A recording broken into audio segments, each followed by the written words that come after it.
Hello বন্ধুরা, good morning সবাইকে। আশা করি আপনারা সবাই ভালো আছেন, সুস্থ আছেন। আমিও ভালো আছি, সুস্থ আছি। ফ্রেন্ডস, আজকের ওয়েদারটা জাস্ট দারুণ। দেখেই বুঝতে পারছেন কত দারুণ একটা ওয়েদার। এই বর্ষাকালের মধ্যে এত সুন্দর একটা ওয়েদার পাওয়া সত্যি চমৎকার থেকে কম নয়। ফ্রেন্ডস, আজকে হচ্ছে 29 আগস্ট।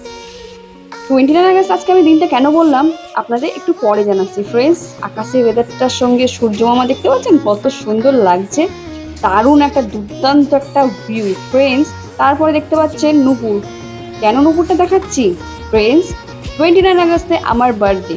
সো ফ্রেন্ডস, আজকে আমার জন্মদিন, তাই এই গিফটটা আমার মা কালকে রাতে আমাকে কিনে দিয়েছে। নুপুর অনেকদিন ধরে ইচ্ছা ছিল নুপুর কেনার, তা মা আমাকে দিয়েছে। সত্যি আমি খুব হ্যাপি হয়ে গেছি নুপুর পেয়ে। তারপরে শাড়িটা আমার হাজব্যান্ড দিয়েছে। তারপর ফ্রেন্ডস, আমি মার বাড়ি চলে যাচ্ছি। এই যে দেখতে পাচ্ছি আমি স্টেশনে পৌঁছে এত দেখছি ঘাটা করেছে, মেঘ করেছে এত, কিছু বলার মতো না। আমি ভাবছি যে আমার জন্মদিনটা পুরো মাটি হয়ে যাবে। ফ্রেন্ডস, এই যে আকাশের ওয়েদারটা এবার দেখুন। এখন বাজে দুপুর 2টো 2:30 বাজে। এই সময় দেখুন এরকম একটা ভিউ, পুরো মেঘলা হয়ে গেছে। সকালবেলায় 8:30টার সময় কি সুন্দর ভিউটা ছিল, খুব দারুণ একটা ওয়েদার ছিল। আর এখন দেখুন মেঘলা হয়ে গেছে, কি সুন্দর দেখুন আকাশটা মেঘলা হয়ে গেছে। বলছে তোর জন্মদিনটা ওর মাটি করছি, তা এবার বৃষ্টি পড়বো তো মাটি করে দেবো। তা আমি ভাবতে ভাবতে তারপর দেখি ট্রেন চলে এসছে। ফ্রেন্ডস, এই যে ট্রেন ঢুকে পড়েছে। আমি এবার চলে যাবো সোনারপুর। সোনারপুর থেকে আমি একটু পার্লারে চলে যাবো।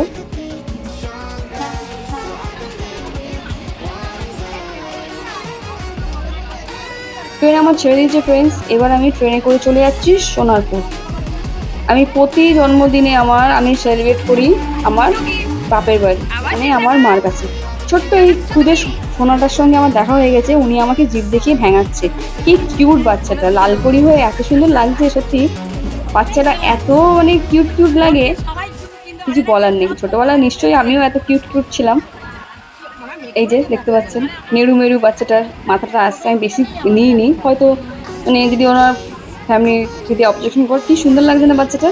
ফ্রেন্ডস, এনার সঙ্গে একটু কথা বলতে বলতে আমি চলে এসেছি সোনারপুরে। এই যে সোনারপুর ট্রেন পৌঁছে গেছে। ফ্রেন্ডস, আস্তে আস্তে আমি এবার চলে যাচ্ছি পার্লার দিকে। একটু থ্রেডিং করে নেবো, আইব্রোজ করার ছিল। দেখতে পাচ্ছেন এইখানকার ভিউটা এখনো পুরো মেঘ হয়ে আছে, পুরো কালো একটা শ্যাডো হয়ে আছে। ফ্রেন্ডস, ফ্রেন্ডস কি বলবো, ওয়েদারটা এত সকালে দেখলাম ভালো, আর এখন একটা এরকম একটা ওয়েদার দেখে খুব ভয় লাগছে যে আজকের দিনটা প্লিজ মাটি করো না, এইটাই আমি অনুরোধ করছিলাম। যাই হোক, তারপরে দেখুন কিছুক্ষণ বাদে বৃষ্টি হয়েছিল। তারপরে আমি পার্লার থেকে বেরিয়ে দেখি খুব সুন্দর আবার আগেকার মতন সকালের মতন ভিউ পেয়ে গেছি। ফ্রেন্ডস, আস্তে আস্তে আমি চলে যাচ্ছি মায়ের বাড়ির দিকে। এই যে দেখতে পাচ্ছেন সব ছাতা নিয়ে আছে। আর ওয়েদারটা দেখুন, কি বলবো, আর এক সাইডটা মেঘলা আর এক সাইডটা রোদ্দুর।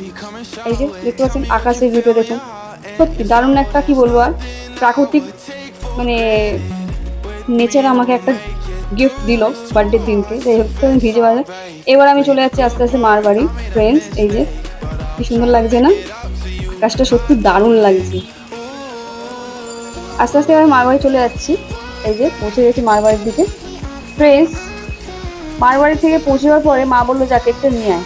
তো আমি কেক আনার জন্য চলে যাচ্ছি। আস্তে আস্তে আমি কেকের দোকানের দিকে যাচ্ছি, একটা কেক পছন্দ করে নেবো। আমার তো আবার কেক পছন্দ করা একটা ডিফিকাল্ট ব্যাপার।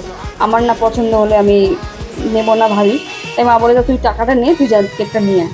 চলে এসেছি মিও আমরে, দারুণ কেক ফ্রেন্ডস। মিও আমরে কি বলবো আর, মিও আমরে কেক ছাড়া আমি খাই না। এই যে চলে আসছি এবার।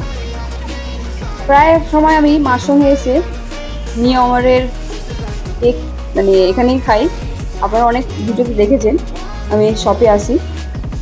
তারপর ফ্রেন্ডস, কেক সিলেক্ট করছি কোন কেকটা নেব। অর্ডারে কেক দিলে ভালো হয়, কিন্তু আমি অর্ডারে কেক দিইনি। একটু কনফিউজ হচ্ছে কোন কেকটা নেব, কারণ আমার বার্থডের কেকগুলো তো সব নেওয়াই হয়ে গেছে। তা ভাবছি নতুন একটা কেক নিই। তো আমার এই কেকটা ভালো লেগেছে। এই যে এটা হচ্ছে, এত কেকের মধ্যে আমি কনফিউজ হয়েছে কোন কেকটা নেব। তো ফাইনালি কেক একটা সিলেক্ট করলাম। এই যে ফ্রেন্ডস, আমার এই কেকটা আপনাদের কেমন লেগেছে অবশ্যই জানাবে। চকো সামথিং কি নাম আছে ফ্রেন্ডস, এখন মনে পড়ছে না। যাই হোক, দারুণ কেকটা দেখে, একটা নিউ স্টাইলিশ কেক লাগছে। এই যে ফ্রেন্ডস, আপনারা কমেন্ট করে জানাবেন কেকটা আপনাদের কেমন লেগেছে।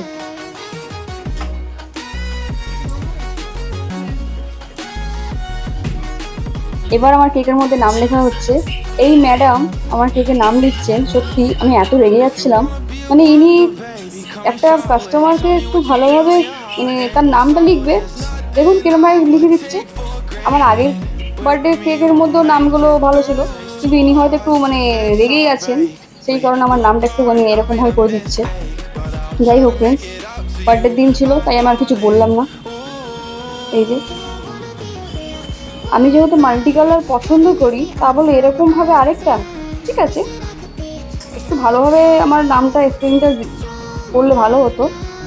যাই হোক, করলো। এই যে দেখছি, কিছু বলাও যাচ্ছে না ফ্রেন্ডস, কি বলবো। ফ্রেন্ডস, আপনাদের কেমন লেগেছে আমাকে একটু কমেন্ট করে জানাবেন। এবার আমার কেকটা প্যাক করা হয়ে গেছে, এবার আমাকে দিয়ে দেবে। এর মধ্যে আবার আসবে হ্যাপি বার্থডে নেম প্লেট। এই যে হয়ে গেছে, এবার একটা দিয়ে দিচ্ছে হ্যাপি বার্থডে স্টিকার, কি বলে এটাকে, স্টিক। তারপর কিছু আমি প্লেট নিয়ে নেবো, স্পুন নিয়ে নেবো। ওই যে মেয়েটাকে দেখতে পাচ্ছেন, সত্যি খুব ভালো, মানে ব্যবহারটা খুব ভালো মেয়েটা। ও যদি আমার নামটা লিখতো তাহলে আমি খুব স্যাটিসফাই হতাম। যাই হোক, আসছি বলে আমি চলে গেলাম কেকের সব থেকে বাইরে। ফ্রেন্ডস, আপনাদের আমার কেকটা কেমন লেগেছে অবশ্যই কমেন্ট করে জানাবেন। আর যারা যারা এখন আমাকে উইশ করেননি বার্থডেতে, প্লিজ অবশ্যই উইশ করবেন। এই যে চলে যাচ্ছি ফ্রেন্ডস, ফাইনালি কেকটা এবার কাটার সময় এসে গেছে। আপনাদের একটু আগে দেখিয়ে দিচ্ছি কেক কাটিংয়ের আগে কেমন লাগছে ফ্রেন্ডস, অবশ্যই কমেন্ট করে জানাবেন। আমার তো দারুণ লাগছে। এই যে কি সুন্দর রেড চেরিটা লাইভের মধ্যে একটা ইউনিক একটা মানে ডিজাইনের একটা কেক সিলেক্ট করেছি। আমি এবার কেক কাটিং করব। কেক কাটিং করার পরে, কেক কাটিং করার সময় একটু মাস্তি করছিলাম, বুঝতে পারছেন। এবার আমি একটুখানি নিজের মনের ইচ্ছা উইশ করে তারপর আমি কেকটা কাটিং করলাম। এখানে মোমবাতির মানে ক্যান্ডেল ছিল না, কোনো সময় ক্যান্ডেলে করি না। যাই হোক, উইশ করে কেক কাটিং করলাম। উইশ করার পরে কেক কাটিং করা উচিত। এই যে ফাইনাল কেক কাটিং হয়ে গেছে, হ্যাপি বার্থডে টু মি করার পরে এই যে আমি মাকে দিচ্ছি কেক, তারপরে দিদিকে দেবো। আমার দিদি আমার ক্যামেরাম্যান।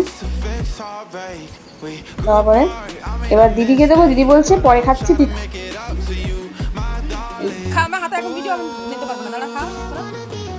সত্যি এই বার্থডেটা যেন আমার জন্য খুবই স্পেশাল। তারপরে ফ্রেন্ডস, এই দেখতে পাচ্ছেন হাফ কেকটা আমি নিয়ে চলে গেছি আমার এক জানাশোনা কাকুর কাছে। ওনার সঙ্গে একটুখানি আগের বছরও সেলিব্রেট করেছিলাম কেকটা নিয়ে গিয়ে নিজের বার্থডে, তো এইবারেও করে নিয়েছি।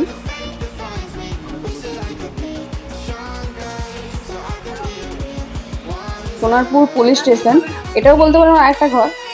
এই যে কি সুন্দর সুন্দর ক্ষুদে বন্ধুরা রয়েছে, ছোটো ছোটো ছোটো মিনি রয়েছে এখানে, কি কিউট লাগছে সব।